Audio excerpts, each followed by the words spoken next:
नमस्ते, मैं हूँ डॉक्टर दर्शना जैन और मैं हूँ सीनियर डायटिशियन।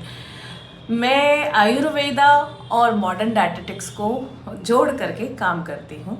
तो आज हम बात करेंगे एक ऐसे टॉपिक पे जो हर किसी की हेल्थ के लिए फाउंडेशन होता है। जी हाँ, गट हेल्थ। हमारे बड़े बूढ़े हमेशा से कहते रहे हैं कि पेट हर चीज़ की बीमारियों की जड़ है।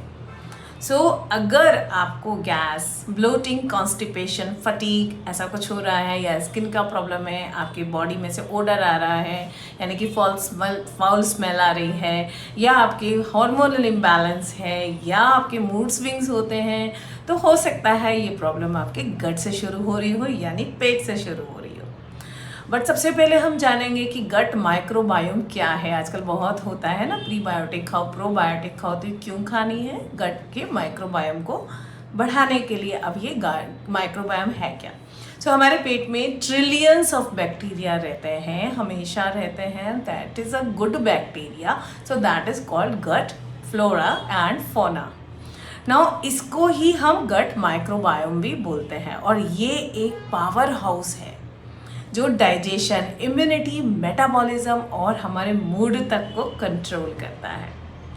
70% इम्यूनिटी जो भी हमारी बॉडी में रहती है ना, वो गट से ही बनती है। गट के अंदर जो माइक्रोबायोम है उनकी वजह से ही बनती है। गट और ब्रेन का एक्सेस होता है, इसीलिए स्ट्रेस और मूड स्विंग्स भी गट से ही लिंक्ड होते हैं। स्किन का ग्लो करना या डलनेस होना, ये सीधे सीधे डाइजेशन से कनेक्टेड होते हैं। अब ये गट पुअर क्यों है? किसी की भी जो गट है, प्रॉब्लम्स हैं गट में, वो क्यों है वो हम जानेंगे। कि आपने बहुत ज़्यादा एंटीबायोटिक ली है, यानी बीमार होते हैं तो ऑफकोर्स एंटीबायोटिक डॉक्टर्स देते ही हैं, वो हमें लेनी ही होती है। एंटीबायोटिक लेने से क्या होता है, एंटीबायोटिक्स को नहीं पता है which is good bacteria and which is bad bacteria. वो दोनों पे सेम इफेक्ट डालती है, यानी कि आपके जो गट माइक्रोबायोम है उनके ऊपर भी वो इफेक्ट डालती है, और उससे आपके ये जो गुड बैक्टीरिया होते हैं वो भी वीक हो जाते हैं। दूसरा रीज़न है, हम अगर बहुत ज़्यादा प्रोसेस फूड खाते हैं, तो हमें सबको ही पता है प्रोसेस फूड नुकसान करते हैं और हमारी बॉडी को जो वो एसिडिक मोड में ले जाते हैं, और उसकी वजह से गट माइक्रोबायोटा जो होते हैं उनको नुकसान पहुंचता है। लैक ऑफ फाइबर, हमारे फूड के अंदर अगर फाइबर की कमी है, जैसे आपने पिज्ज़ा खा लिया उसमें फाइबर नहीं है, जैसे आपने बर्गर खा लिया उसमें फाइबर नहीं है, जैसे आपने प्रोटीन खाया उसमें फाइबर नहीं है, लेकिन पूरा दिन अगर सिर्फ प्रोटीन खाते रहेंगे तो लैक ऑफ फाइबर हो जाएगा। अब ये जो माइक्रोबायोटा है ना, यानी कि जो गुड बैक्टीरिया हैं उनका खाना है फाइबर। आप उस फाइबर अगर आपके फूड के अंदर कम रहेगा तो आपका गट माइक्रोबायोटा खराब होगा। और एक रीज़न है, आपको बहुत ज़्यादा स्ट्रेस होता है या इरेगुलर स्लीप है, यानी कि आप रील्स स्क्रॉल कर रहे हैं रात को 2-2, 3-3 बजे तक, तो उसकी वजह से आपका गट के अंदर स्ट्रेस आता है और माइक्रोबायोटा खराब होते हैं। या फिर आप ओवर ईटिंग कर रहे हो, या जल्दी जल्दी खाना खा रहे हैं, प्रॉपर से च्यू नहीं कर रहे हैं फूड को, तो ये सारे रीज़न हैं, उनकी वजह से गट माइक्रोबायोटा खराब होता है और आपका डाइजेशन पावर जो है स्लो हो जाता है। मेरी तरफ से क्या टिप्स होंगी? आपको खाना चबा चबा के खाना है। सबसे पहले ओवर ईटिंग नहीं करना है, आपका पेट 80% भरे उतना ही खाना है। स्ट्रेस और इरेगुलर स्लीप के लिए आपको एक हैबिट डालनी होगी कि मुझे टाइम से, यानी कि 10:30 से 11 बजे तक सोना है। वंस अ वीक आप इसमें चीट कर सकते हो, बाकी आपको ये टाइम से सोना है। स्ट्रेस को रेगुलेट करने के लिए आपको सोने से पहले हर रोज़ मेडिटेशन करना है, और 25 टाइम्स आपको पॉजिटिव अफर्मेशन लिखने हैं। अगर आपके पास टाइम है तो दोनों टाइम लिखिए। अगर एंटीबायोटिक किसी रीज़न से आपको लेनी ही पड़ गई है तो बहुत ज़्यादा फ्लूइड लीजिए, ताकि वो एंटीबायोटिक का जो बैड इफ़ेक्ट है वो निकल जाए। प्रोसेस फूड को लिमिट कीजिए। प्रोसेस फूड किसे कहते हैं, सबसे पहले ये जानिए कि जो भी फूड है खेत में से या जंगल से आ करके वो डायरेक्ट आपके घर पे आ रहा है, सो that is a good thing. लेकिन अगर वो फैक्ट्री में जाके और कुछ का कुछ बन के आ रहा है, फॉर एग्जांपल पोटैटो वेफर्स का लेते हैं, पोटैटो फार्म में से निकलते हैं और वो फैक्ट्री में जाते हैं, वहाँ पे धो के, छील के, चिप्स बना के, वो तल करके, और फिर उसमें से एक्स्ट्रा ऑयल निकाल करके फिर वो पैक हो करके फिर आपके यहाँ आते हैं। तो पोटैटो की जितनी भी गुडनेस है वो ख़त्म हो चुकी है। अब उसके अंदर सिर्फ और सिर्फ स्टार्च रह गया है, और उसके अंदर सिर्फ और सिर्फ सोडियम रह गया है। प्रोसेस फूड हो गया है वो। जबकि अगर पटेटो डायरेक्ट आपके यहाँ पे आ रहा है, सब्जी वाले के वहाँ गया, वहाँ से आपके घर आया और आपने उसको पका के खाया या बॉईल करके खाया, तो that is a pack of with nutrients. So वो प्रोसेस फूड नहीं है, समझ रहे। सो ये प्रोसेस फूड को आपको लिमिट करना है बहुत ज़्यादा।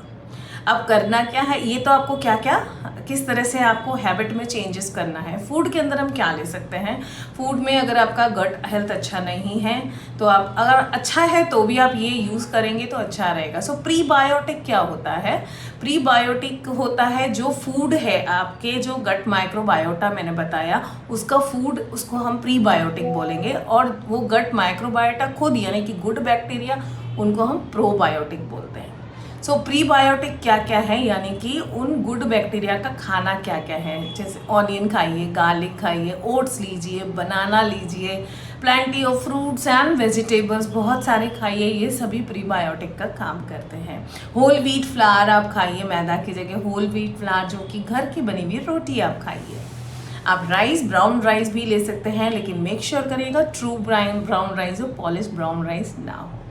अब प्रोबायोटिक यानी कि जिसके अंदर गुड बैक्टीरिया हैं वो क्या है, हम इंडियंस हैं, हमें बहुत अच्छे से पता है कि दही और छाछ में प्रोबायोटिक्स होते हैं।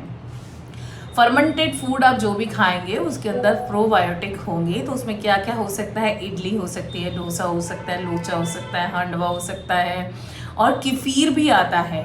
सो किफ़ीर आपको कहीं पे भी मिल जाएगा, ऑनलाइन आपको अवेलेबल है, अमेज़ॉन से भी आप मंगवा सकते हो। सो किफ़ीर को आप एक ग्लास छाछ के अंदर ओवरनाइट आप उसको सोक करके और मॉर्निंग में छान करके उसको पी सकते हैं, और छना हुआ पोर्शन को फिर से आप रीयूज़ कर सकते हो। सो ये भी एक फर्मेंटेड फूड है। उसके अलावा कम्बुचा आती है, यानी कि फर्मेंटेड ग्रीन टी। आपको रेसिपी चाहिए तो मुझे DM ज़रूर करिएगा, मैं कम्बुचा की आपको रेसिपी दे दूंगी। और इसी तरह से आता है कांजी, अगर आपको कांजी की रेसिपी चाहिए तो अगेन मुझे DM कीजिएगा। ये सभी फर्मेंटेड फूड है, इनके एक्सीलेंट प्रोबायोटिक्स है। उसके अलावा कुछ बाज़ार में रेडी टू ड्रिंक प्रोडक्ट्स भी आते हैं, सो आप मुझे DM करिएगा तो मैं वो भी बता दूंगी कौन कौन से हैं, है ना। अब आपको बॉडी को, आपके गट को प्रॉपर हाइड्रेशन देना है, यानी कि 2 से 3 लीटर आप डेली पानी पीते रहना है। पानी जो है उसकी क्वांटिटी एनवायरनमेंट पे डिसाइड होगी, यानी कि हल्की हल्की अभी ठंड है तो हल्का हल्का विंटर शुरू हो गया है तो 2 से 2.5 लीटर पानी इनफ होता है। गर्मी है तो 3 से 4 लीटर पानी, और काफ़ी विंटर है तो 1.5 से 2 लीटर पानी। देखिए, अपनी बॉडी की रिक्वायरमेंट आपको जाननी है, तो हाइड्रेट रहिएगा, प्रॉपर फाइबर लीजिएगा। गट पुअर है तो आप रॉ स्प्राउट्स ना लें, उसको थोड़ा कुक करके लें, वरना तो आपको प्रॉब्लम बढ़ सकती है। एक दिन का मैं सैम्पल प्लान बता देती हूँ। जैसे फॉर एग्जांपल ब्रेकफास्ट में आपने क्या लेना है, वेजिटेबल ओट्स ले लिया कर्ड्स के साथ में, तो वेजिटेबल में फाइबर्स आ गया, आपका वाइटामिन्स मिनरल्स आ गए, ओट्स के अंदर आपका कार्ब्स आ गया और कर्ड के अंदर आपका प्रोटीन आ गया। लंच में आप ले सकते हैं राइस, दाल, सब्जी, सैलड, राइस की जगह आप रोटी ले सकते हैं, तो ये बैलेंस मील बता रही हूँ मैं। फिर इवनिंग में 4 से 5 बजे हमको भूख लगती है, सो उस टाइम हम क्या करते हैं, क्या ले सकते हैं, हम रोस्टेड चना ले सकते हैं और कोकोनट वाटर ले सकते हैं, और फिर हम सत्तू भी पी सकते हैं। और डिनर हमें अर्ली डिनर कर लेना चाहिए अगर गट आपकी पुअर है तो यहाँ पे हम डिनर के अंदर आपको रोटी अवॉइड करवाते हैं, और यहाँ पे आप खिचड़ी ले सकते हो, जो एक रेगुलर खिचड़ी होती है, और उसको कर्ड के साथ आप खा सकते हो। आप अगर लौकी की सब्ज़ी खाना चाहो तो वो उसके साथ ले सकते हो। कुछ लोग भिंडी की सब्ज़ी खाते हैं खिचड़ी के साथ, तो वो भी ले सकते हैं। सो ये है एक सिंपल मेन्यू प्लान 1 डे का। अगर आप हमारे साथ एनरोल करना चाहते हैं तो आपको नंबर दिया हुआ है, तो आप हमारे साथ एनरोल कर सकते हैं। हम काफ़ी अच्छे से आपके गट का ध्यान रखते हैं। सो गट को हेल्दी रखने के लिए, लॉन्ग टर्म इम्यूनिटी और एनर्जी को बढ़ाने के लिए, आपको ये वीडियो अगर पसंद आई हो तो हमें लाइक और सब्सक्राइब जरूर करें, और कमेंट में बताएं कि आपको कौन सा गट फ्रेंडली फूड रोज़ खाना पसंद है, और आपको अगर गट का इशू है तो आपको क्या इशू है। आप हमसे कुछ क्वेश्चन पूछना चाहते हैं तो आप हमें कमेंट भी कर सकते हैं, आप हमें DM भी कर सकते हैं, आप हमें कॉल भी कर सकते हैं। सो मैं हूँ डॉक्टर दर्शना जैन, आपकी डेली लाइफ के लिए आपकी दोस्त।